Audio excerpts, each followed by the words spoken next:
Hello दोस्तों, हमारे सुशीला किरण के गीत में आप सबका बहुत बहुत स्वागत करते हैं, वेलकम करते हैं और अभिनंदन करते हैं। आज आप लोगों को एक बहुत धमाकेदार कहरवा नाच गीत सुनाने जा रहे हैं। आप लोग फुलवाच करके जरूर सुनिएगा, कमेंट बॉक्स में जरूर बताइएगा कि हम लोगों का एक कहरवा नाच गीत आप लोगों को कैसा लगा। आप लोग खूब सीख के खूब गाइएगा भी, बहुत प्यारा, बहुत अच्छा एक कहरवा नाच गीत है। और अगर गीत पसंद आएगा तो कमेंट के माध्यम से जरूर बताइएगा कि कहरवा नाच गीत बहनी कैसे लगा।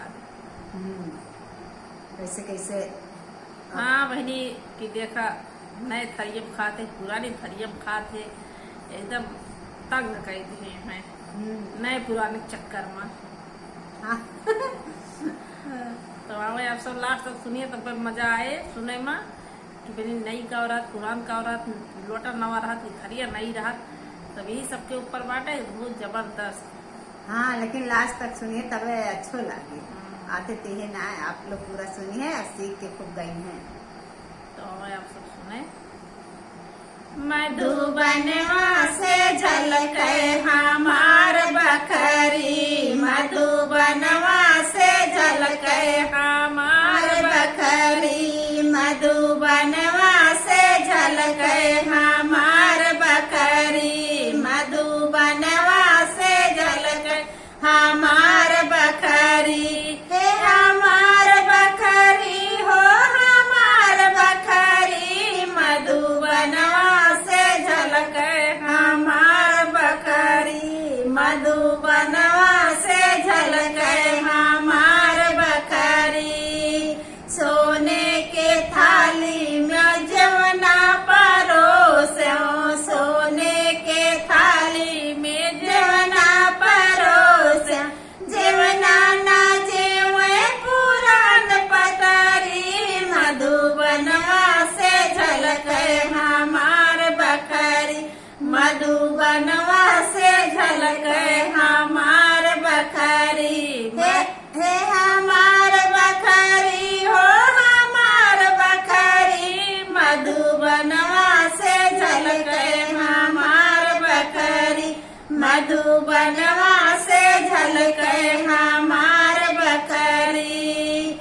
सोने सुराही ने गंगा जल पानी, सोने सुराही में गंगा जल पानी, गेरुआ ना घूटे फूटल गगरी, मधुबनवा से झलके हमार बकरी, मधुबनवा से झलके हमार बकरी, हे हमार बकरी हो हमार बकरी, मधुबनवा से झलके हमार बकरी, मधुबनवा से झलके हमार बकरी।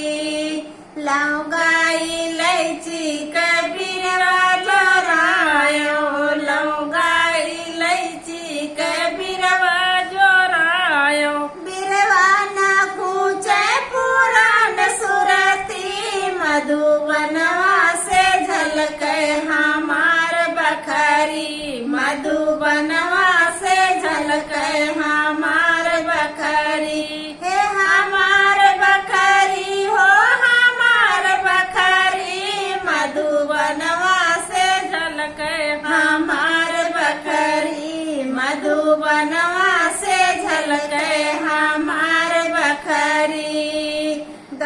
गद्दा गलैचा कैसे जा लगायो, गद्दा गलैचा कैसे जा लगायो, गद्दा गलैचा कैसे जा लगायो, फटल बाटे हमार कथरी, मधुबनवा से झलके हमार बखरी, मधुबनवा से झलके हमार बखरी, हमार बखरी हो हमार बखरी, मधुबनवा से झलके हमार बखरी, मधुबनवा से झलके हमार बखरी।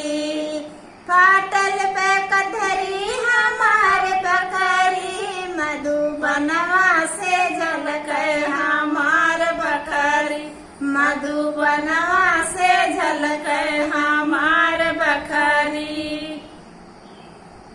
हेलो साथी, कहरवा नाच गीत आप लोगों को जैसा लगेगा कमेंट बॉक्स में बताना। फिर मिलेंगे आपको अगले गाने में, तब तक के लिए धन्यवाद।